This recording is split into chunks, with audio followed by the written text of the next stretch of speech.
छात्रों, आप लोग ध्यान देंगे। हम लोग यूपी बोर्ड गणित कक्षा 10 की पुस्तक में अगली वीडियो में प्रश्नावली 4.1 के पहले प्रश्न को हल किया था। आज प्रश्नावली 4.1 के दूसरे प्रश्न को हल करेंगे। जैसा कि देखिए, ये प्रश्न आपके सामने है। आप किताब रख के प्रश्नों को रख लीजिएगा। पहले हम दूसरे का पहला देखते हैं। एक आयताकार भूखंड का क्षेत्रफल 528 वर्ग मीटर है। क्षेत्र की लंबाई चौड़ाई के दुगने से एक अधिक है। हमें भूखंड की लंबाई और चौड़ाई ज्ञात करनी है। तो ध्यान दीजिएगा, यहाँ प्रश्न कह रहा है कि द्विघात समीकरण के रूप में निरूपित करना है। तो अभी जैसे हमने पिछली वीडियो में हम लोगों ने देखा था कि द्विघात समीकरण का जो रूप होता है, मानक रूप, होता है ax² + bx + c = 0। यानी हमें इस प्रश्न को हल करके ax² + bx + c = 0 इसी के रूप में करना है। तो हम पहले प्रश्न को हल करते हैं, देख लेते हैं पहला प्रश्न। तो पहला प्रश्न आपके सामने अभी आपने देखा कि एक आयताकार भूखंड का क्षेत्र 528 वर्ग मीटर है। तो हम जानते हैं कोई आयत में लंबाई और चौड़ाई होती है। तो सबसे पहले हम लंबाई और चौड़ाई को मान लेंगे। तो यहाँ लेकिन ध्यान देना है हमको कि लंबाई चौड़ाई के दोगुने से एक अधिक है। यानी हम यहाँ पे सबसे पहले क्या मानेंगे? चौड़ाई मानेंगे। तो हमने मान लिया कि भूखंड की चौड़ाई x मीटर है। माना भूखंड की चौड़ाई x मीटर है, इसलिए भूखंड की लंबाई 2x + 1, क्योंकि प्रश्न में ही कह रहा है कि लंबाई दोगुने से एक अधिक, चौड़ाई के दुगुने से एक अधिक है लंबाई। तो हमने चौड़ाई माना है x, तो लंबाई हो जाएगा 2x + 1 मीटर। और हम जानते हैं कि क्षेत्रफल का सूत्र होता है लंबाई गुणे चौड़ाई। आयत का क्षेत्रफल बराबर लंबाई गुणे चौड़ाई। तो लंबाई हो गई x मीटर और चौड़ाई है 2x + 1 मीटर। तो हम लंबाई में चौड़ाई का गुणा कर लेंगे। तो x 2x + 1 का हम गुणा करेंगे तो x 2x² - x मिलेगा हमें। और प्रश्न में हमको दिया है 528, तो हो जाएगा 2x² + x = 528। 2x² + x पक्षांतर करेंगे तो 528 जब इधर आएगा तो माइनस हो जाएगा। तो 2x² + x - 528 = 0, जो कि हम देख रहे हैं द्विघात समीकरण के रूप का है। तो यही इसका आंसर हो जाएगा। दूसरा प्रश्न है। दूसरे प्रश्न को हम एक बार देख लेते हैं फिर पुनः। दो क्रमागत धनात्मक पूर्णांकों का गुणनफल 306 है। हमें पूर्णांकों को ज्ञात करना है। तो अब ये क्रमागत संख्या, क्रमागत मतलब क्रम से आने वाली संख्या। क्रम से जैसे मान लीजिए 1 है तो 1 के बाद 2 आता है। तो हम इसमें पहला पूर्णांक मान लेते हैं। माना पहला पूर्णांक x है, तो इसलिए दूसरा क्रमागत पूर्णांक हो जाएगा x - 1। अतः पूर्णांकों का गुणनफल, तो पूर्णांकों का गुणनफल x और x - 1 का हम गुणा करेंगे।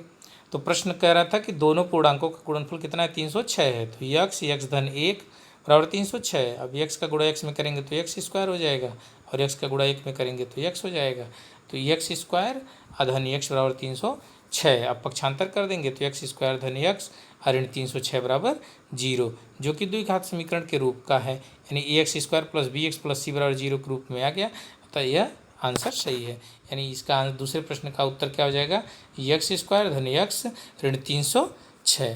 अब तीसरे प्रश्न को देख लेते हैं। तीसरा प्रश्न है कि रोहन की माँ उससे 26 वर्ष बड़ी है। ध्यान देना, प्रश्न में ध्यान दीजिएगा कि रोहन की माँ उससे 26 वर्ष बड़ी है। उनकी आयु का गुणनफल अब से 3 वर्ष पश्चात 360 हो जाएगी। हमें रोहन की वर्तमान आयु ज्ञात करनी है। यानी हम सबसे पहले रोहन की आयु मान लेंगे। तो हमने मान लिया। अब इस प्रश्न का भी हल हम देख लेते हैं। मान लिया रोहन की आयु बराबर x वर्ष। तो रोहन की आयु कितनी हो जाएगी? रोहन की माँ की आयु कितनी हो जाएगी? x + 26 वर्ष, क्योंकि प्रश्न में दे रखा है कि उसकी माँ उससे 26 वर्ष बड़ी है। फिर कह रहा 3 वर्ष पश्चात, तो 3 वर्ष पश्चात तो रोहन की आयु x धन 3 वर्ष हो जाएगी और उसकी माँ की आयु x धन 26 थी, तो x धन 29 वर्ष हो जाएगी। अब प्रश्न कह रहा था कि दोनों का गुणनफल, यानी 3 वर्ष पश्चात दोनों का गुणनफल 360 हो जा रहा है। तो x धन 3 और x धन 29 का गुणनफल बराबर 360। अब x धन 3 में हम x धन 29 का गुणा करेंगे तो x का गुणा x में तो x², 3 का गुणा x में 3x, फिर 29 का गुणा x में तो 29x, 29 का गुणा 3 में 29 × 87 = 360। यानी x² धन 32x धन 87 ऋण 360 = 0। अब x² धन 32x ऋण 273, क्योंकि तो 29 में 3 जोड़ेंगे तो हो जाएगा 32, 32x, और 360 में से 87 घटा देंगे तो हो जाएगा 273। तो इस प्रकार इसका आंसर क्या हो गया, यक्स स्क्वायर धन 32x ऋण 273। अब चौथे प्रश्न को हम देख लेते हैं। चौथा प्रश्न है, एक रेलगाड़ी 480 किलोमीटर की दूरी समान चाल से तय करती है। यदि इसकी चाल 8 किलोमीटर प्रति घंटा कम होती तो उसी दूरी को तय करने में 3 घंटे अधिक समय लेती। हमें रेलगाड़ी की चाल ज्ञात करनी है। तो चलिए इस प्रश्न को भी हम हल कर लेते हैं।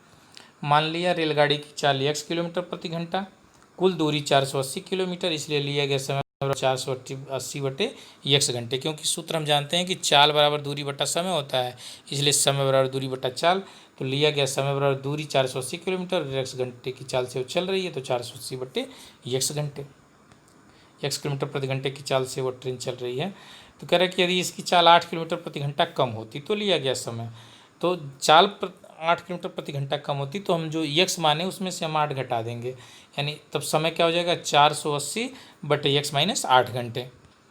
अब प्रश्नानुसार 480 बटे x माइनस 8 अब माइनस 480 बटे x बराबर 3, क्योंकि कह रहे 3 घंटे अधिक समय लेती है। यदि उसकी चाल को 8 किलोमीटर प्रति घंटा कम कर दिया जाता है तो वह 3 घंटे अधिक समय लेती। अब 4 तिरिया गुणा कर लेंगे, 480 x माइनस 480 और x माइनस 8 बटे इन दोनों का हम आपस में गुणा कर लेते हैं, x माइनस 8 और x बराबर 3। अब 480 x माइनस 480 में x का गुणा होगा तो 480 x हो जाएगा, 480 में 8 का गुणा होगा तो 3840 हो जाएगा। यहाँ ऋण का गुणा ऋण में तो धन हो जाएगा, तो 480 x ऋण 480 x धन 8 3840 बराबर 3 x ऋण 8 x, यानी इसका गुणा इसमें इस तरह से कर लेंगे, इन दोनों का आपस में गुणा। तब 480 x माइनस 480 x तो दोनों कट जाएंगे, तो बचा यहाँ पे 3840, तो 3840 बराबर 3 कोष्टक में x स्क्वायर माइनस 8x बराबर 3840 बराबर 3x स्क्वायर ऋण 24x, 3x स्क्वायर ऋण 24x ऋण 3840 बराबर 0। अब हमने 3 से भाग दे देंगे इसमें, तो 3 से हमने भाग दे दिया तो यहाँ बचा x स्क्वायर, 3 बटे 24 यहाँ बचा 8x, और 3840 हम 3 से भाग देंगे, 3 कम 3 3 दूना 6 2 8, 3 बटे 24 1280। अब यहाँ भी हम देख रहे हैं कि ax square plus bx plus c बराबर 0 के रूप का समीकरण हो गया। अतः हमारा उत्तर हो गया इसका x स्क्वायर ऋण 8x ऋण 1280 बराबर 0। शेष अगले दिन।